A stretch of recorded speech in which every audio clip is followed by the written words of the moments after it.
বাংলাদেশ জাতীয়তাবাদী দল বিএনপির ৪৭তম প্রতিষ্ঠাবার্ষিকী উপলক্ষে নারায়ণগঞ্জ মহানগর বিএনপির আওতাধীন বন্দর থানা বিএনপির উদ্যোগে অনুষ্ঠিত হয়েছে এক বর্ণাঢ্য আনন্দ র্যালি। বৃহস্পতিবার দুপুরে বন্দর শহীদ মিনার প্রাঙ্গণ থেকে শুরু হওয়া র্যালিটি বন্দর বাজার হয়ে কবিলের মোড়ে গিয়ে শেষ হয়। র্যালিকে ঘিরে পুরো এলাকা ব্যানার, ফেস্টুন, দলীয় ও জাতীয় পতাকা, স্লোগান আর সাউন্ড সিস্টেমে মুখরিত হয়ে ওঠে। বিএনপির প্রতিষ্ঠা দিবস উদযাপনে নেতাকর্মীরা ঢোল, বাজনা আর গাড়িবহর নিয়ে এক বিশাল শোডাউন করেন।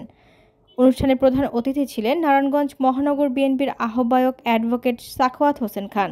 প্রধান বক্তা ছিলেন মহানগর বিএনপির সদস্য সচিব অ্যাডভোকেট আবু আল ইউসুফ খান টিপু। সভাপতিত্ব করেন বন্দর থানা বিএনপির সাধারণ সম্পাদক নাজমুল হক রানা। বিশেষ অতিথি হিসেবে উপস্থিত ছিলেন মহানগর বিএনপির যুগ্ম আহ্বায়ক ফহেদ মোহাম্মদ রেজা রিপন।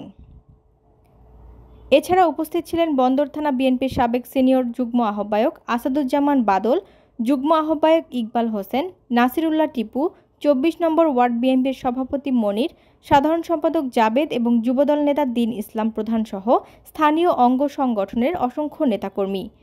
আনন্দ র্যালিকে ঘিরে বন্দর এলাকায় উৎসবমুখর পরিবেশ বিরাজ করে।